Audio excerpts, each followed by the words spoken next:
আসসালামু আলাইকুম।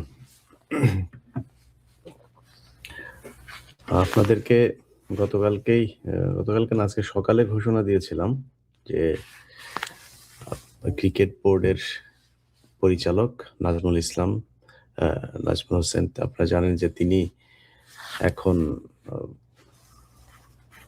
আ অনেক আলোচিত একজন ব্যক্তিত্ব। তার পক্ষে সারা দেশের মানুষ এবং বিপক্ষেও আছে অবশ্যই। আ বিপক্ষে কারা আছে সেটা নিয়েই মূলত আজকের এই আলোচনা। আমরা এমন একটা দেশে বাস করি, এই দেশে আপনি যদি আ সৎ থাকতে চান, আপনি যদি আসলেই ভালো কিছু করতে চান, এই সিস্টেমটা এমনভাবে তৈরি করে দেয়া আছে, এখানে আপনি বেশি দূর আগাতে পারবেন না। কারণ চোর বাটপাররা গত এই ৫৪ বছরে সেই শেখ মুজিবের দখল করে দিয়ে যাওয়া, শেখ মুজিব যেটা গঠন করে দিয়ে গিয়েছিল, সেখান থেকে শুরু করে এখন পর্যন্ত সেখান থেকে বাংলাদেশ বের হইতে পারে নাই। যখনই আপনি একজন ব্যবসায়ীরে নিয়ে কিছু বলতে যাবেন, সেখানে একজন সেনাবাহিনী ফোন দিবে। সেনাবাহিনীরে কিছু বলতে যাবেন, তারপরে সরকার প্রধান ফোন দিবে। মানে এই সিন্ডিকেট এমনভাবে জালের মতো বিছিয়ে আছে, এখান থেকে আপনি বের হতে পারবেন না। নাজমুল হোসেনের ক্ষেত্রেও সেটাই হয়েছে। নাজমুল ইসলামের যে বিষয়টা আমরা আ আজকে আপনাদেরকে বলবো সেটা হচ্ছে যে, নাজমুল ভাই আসলে কেন? মানে উনি কি খালি এই যে কথা বলেছেন যেগুলো, এটা নিয়েই উনার সমস্যা হচ্ছে নাকি উনার বিরুদ্ধে সমস্যা অনেক আগে থেকেই চলছিল? এই বিষয়টা আপনাদেরকে একটু জানা দরকার। কেন উনার বিরুদ্ধে এত বিভিন্ন মিডিয়াগুলো দেখবেন, বিশেষ করে ৭১ টিভি গত কয়দিন ধরে ব্যাপক তোলপাড়। কারণ উনারে সরাইতে হবে। উনি যে কথা বলেছেন এইটারে নিয়ে উনাকে যেইভাবে হোক, যেহেতু একটা সুযোগ পাওয়া গিয়েছে, উনার সরাইতে হবে। কেন সরাইতে হবে?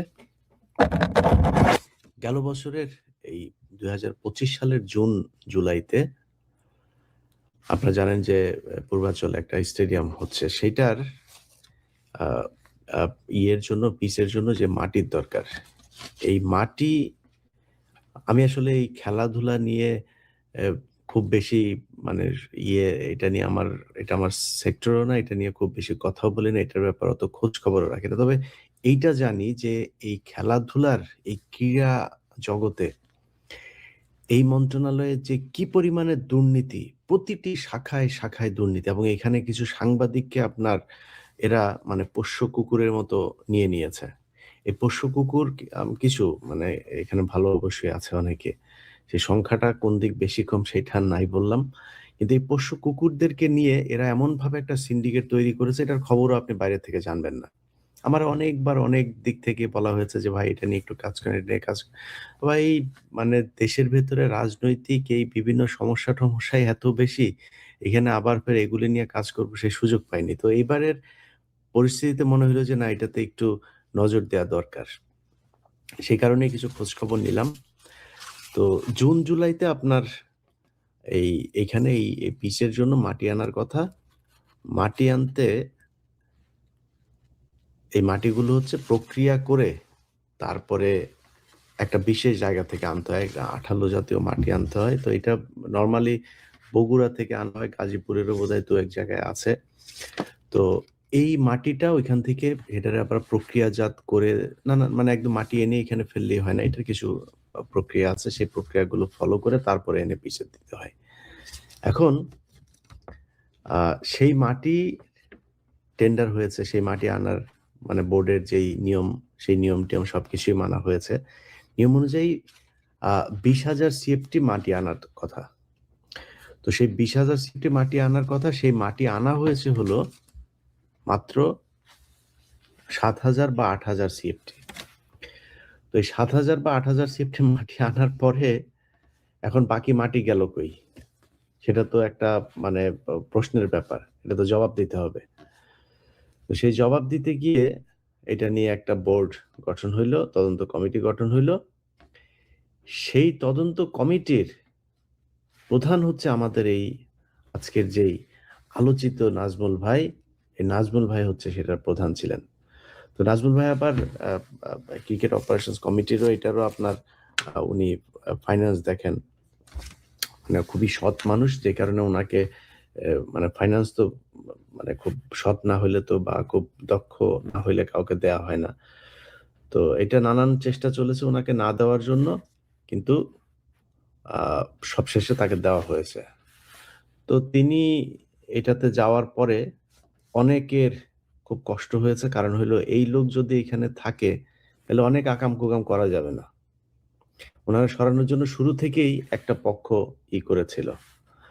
আচ্ছা, এখন এটার মধ্যে সবচাইতে বেশি কলকাঠি নেড়েছেন আ বিএনপি পন্থী একজন আ একজন আ সাবেক, সাবেক কি বলবো? বেশি স্পেসিফাই করলে আবার চিনা ফেলবেন। আমি ওটা বলতে চাই না। সাবেক একজন তরুণ একজন আ খেলোয়াড়। কি খেলোয়াড় সেটাও বললাম না। তিনি বিএনপির সামনে অনেকেই মনে করছেন যে তিনি নিজেও বলে বেড়ান যে তিনি ক্রীড়ামন্ত্রী হবেন। এবং এখন পর্যন্ত মাঠে যে অবস্থান তার, সে ক্রীড়ামন্ত্রী না হইলে মানে বিএনপি যদি ক্ষমতায় আসে, এটা হওয়ার চান্স আছে। তো তিনি পেছন থেকে কলকাঠি নাড়ছেন।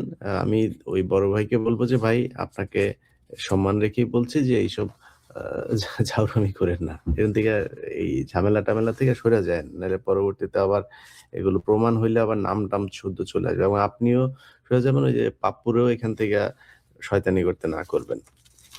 আচ্ছা, এখন এই তদন্ত এটা কিন্তু সিআইডি করেছেন। সিআইডিও কিন্তু এই তদন্তটা করেছেন। তো বোর্ডের তখনকার এই মাটি কাটার সাথে সংযুক্ত ছিল হচ্ছে মাহবুব আনাম। ইনি হচ্ছে পরিচালক একজন। আ আরেকটা হচ্ছে আ আ আচ্ছা মাহবুব আনাম ছিল পরিচালক এবং তিনি গ্রাউন্ডস কমিটিরও চেয়ারম্যান ছিলেন। তো যেহেতু গ্রাউন্ডস কমিটির চেয়ারম্যান, তিনি বিভিন্ন গ্রাউন্ডস এর এই পিচ-টিচ মাঠের বিভিন্ন কাজটা এটা বিশাল বড় দায়িত্ব।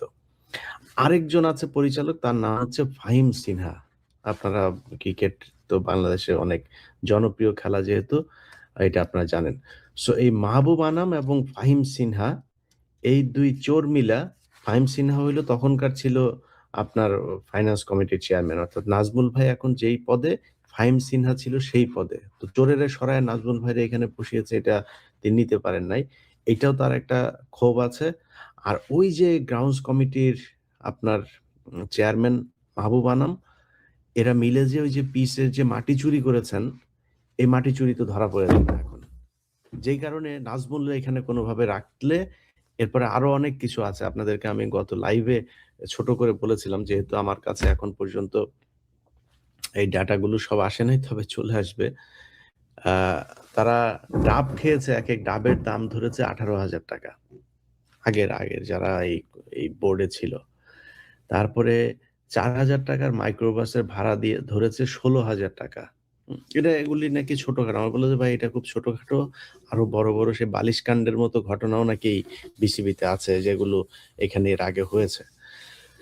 তো এই চুরিগুলো তারা করেছে এবং সেই চুরিগুলো নিয়ে একের পর এক নাজমুল ভাইকে যদি এখানে এইটার তদন্তের দায়িত্ব দেয়া হয়, এখান থেকে বের হবে না।